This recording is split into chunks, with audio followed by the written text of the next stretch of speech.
Assalamualaikum warahmatullahi wabarakatuh. Halo, apa kabar para pecinta sinetron Cinta di Ujung Sajadah? Jumpa lagi bersama dengan Mimin ya. Seperti biasa, Mimin akan membagikan informasi-informasi terbaru mengenai dari alur cerita sinetron Cinta di Ujung Sajadah, yang tentunya semakin hari semakin seru, semakin greget, dan membuat kita semua penasaran. Di video kali ini, Mimin akan menceritakan tentang sinopsis dari alur cerita sinetron Cinta di Ujung Sajadah untuk episode nanti malam, di mana di episode nanti malam kita akan menyaksikan bagaimana nantinya Denny yang akan mempertemukan Rindu dengan ibu kandungnya. Nah, kira-kira apakah Denny benar-benar akan mempertemukan Rindu dengan ibu kandungnya, atau justru ini adalah ibu palsu? Tonton video ini sampai dengan selesai ya.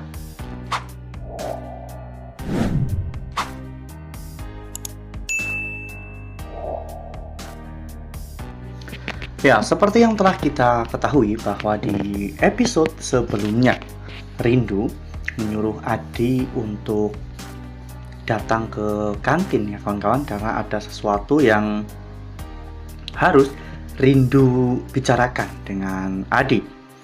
Di sana ternyata Rindu dan juga Adi sedang membahas tentang ibu kandung Rindu. Ya, pencarian Rindu selama ini tentang ibu kandungnya ternyata masih belum membuahkan hasil yang pasti. Namun Adi berjanji bahwa dirinya pasti akan memantau terus dan akan berusaha semaksimal mungkin untuk segera menemukan ibu kandung Rindu. Meskipun Adi juga sebenarnya curiga bahwa Bunda Aminah itu adalah ibu kandung Rindu. Namun kedekatan Adi dengan Rindu membuat Fauzan cemburu ya kawan-kawan. Apalagi ketika Fauzan bertanya sedang apa mereka berdua dan apa yang mereka bicarakan. Rindu dengan tegas mengatakan bahwa ini semua bukanlah urusan dari Fauzan. Hal itu tentunya membuat Fauzan merasa dikucilkan, karena sebenarnya Fauzan ingin menjadi pahlawan bagi Rindu. Namun Rindu tidak mau ya kawan-kawan. Fauzan pun menegur Adi, namun Adi juga tidak mau diperintah oleh Fauzan, karena bagi Adi, Fauzan itu bukanlah siapa-siapanya. Adi saat ini memang hanya ingin fokus untuk membantu Rindu dan fokus untuk menemukan ibu kandung Rindu ya kawan-kawan. Oleh karena hal itu, di episode nanti malam kita akan menyaksikan bagaimana saat itu Rindu dan juga Adi bertemu dengan orang suruhan Rindu, di mana orang suruhan itu memberikan sebuah surat yang mungkin itu adalah surat dari ibu kandung Rindu.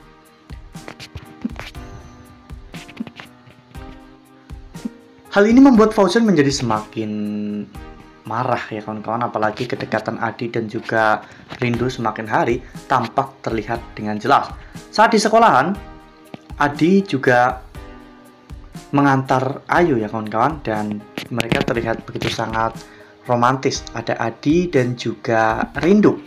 Fauzan yang melihat semuanya pun menjadi semakin marah. Namun ketika Fauzan ingin menegur Adi, saat itu Indra menyuruh Fauzan untuk tidak terlalu agresif, karena jika Fauzan melakukan itu hanya akan membuat Rindu risih.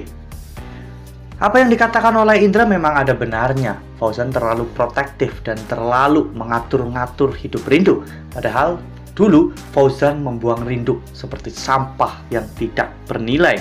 Sekarang Fauzan malah justru ingin menggapai Rindu kembali setelah level Rindu sudah berbeda. Nah, sebelum lanjut di video kali ini, Mimin sarankan agar teman-teman menekan tombol subscribe dan juga nyalakan lonceng notifikasinya, agar teman-teman semua tidak ketinggalan informasi-informasi terbaru dari Mimin ya. Karena setiap hari Mimin akan membagikan informasi-informasi terbaru mengenai alur cerita sinetron Cinta di Ujung Sajadah. Mimin juga menyarankan agar teman-teman semua menonton video ini sampai dengan selesai, agar tidak terjadi kesalahpahaman di antara kita.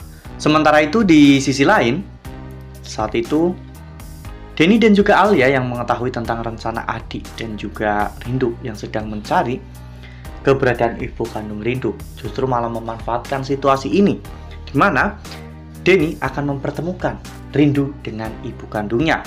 Ya, tentunya itu bukan ibu kandung yang sebenarnya, melainkan ibu palsu.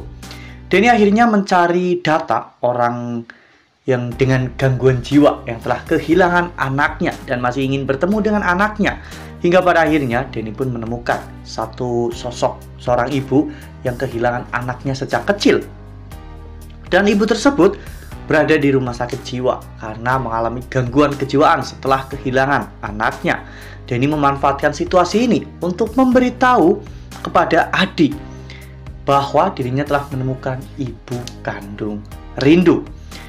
Dan Denny sengaja melakukan semua ini untuk membuat Rindu lengah agar Denny bisa menjalankan pekerjaan dari Pak Yanto. Setelah mendapatkan informasi tersebut dan setelah Adi mengecek kebenarannya, Adi dengan berat hati memberitahukan hal ini kepada Rindu, bahwa dirinya telah berhasil untuk menemukan keberadaan dari ibu kandung Rindu. Dan ibu kandung Rindu sekarang ada di suatu tempat. Rindu terus memaksa agar Adi mau memberitahu di manakah keberadaan ibunya itu. Dengan berat hati, Adi mengatakan jika ibu Rindu sekarang berada di rumah sakit jiwa karena ibu Rindu mengalami gangguan kejiwaan setelah kehilangan Rindu di pasar malam. Ya, itu membuat Rindu benar-benar sangat bersedih. Rindu tak menyangka jika ibunya ternyata mengalami gangguan jiwa. Pantas saja selama ini ibunya tidak pernah mencari Rindu. Denny benar-benar akar dari semua permasalahan yang ada di sinetron Cinta di Ujung Sajadah itu adalah Denny, ya kawan-kawan. Semoga saja ketika nanti Rindu bertemu dengan ibu-ibu tersebut, Rindu bisa merasakan bahwa ibu-ibu itu bukanlah ibu kandungnya, karena ikatan batin antara Rindu dan juga ibu-ibu tersebut benar-benar sangat jauh. Ya, meskipun ibu itu menganggap Rindu sebagai anaknya, namun Rindu tidak bisa merasakan hangatnya pelukan seorang ibu. Rindu merasa lebih nyaman dan damai ketika dirinya dipeluk oleh Bunda Aminah. Nah, kira-kira apakah nantinya Rindu akan tahu bahwa Bunda Aminah itu adalah ibu kandungnya? Nah, makanya nih jangan sampai ketinggalan untuk terus saksikan sinetron Cinta di Ujung Sajadah yang akan tayang setiap hari pukul 20.05 hanya di SCTV. Nah, Mimin rasa cukup sampai di sini. Mimin membagikan informasi-informasi seputar dari alur cerita sinetron Cinta di Ujung Sajadah. Terima kasih untuk teman-teman semua yang sudah menonton video ini sampai dengan selesai ya. Ambil sisi positifnya dan tinggalkan sisi negatifnya, karena cerita ini hanyalah fiktif belaka. Wassalamualaikum warahmatullahi wabarakatuh.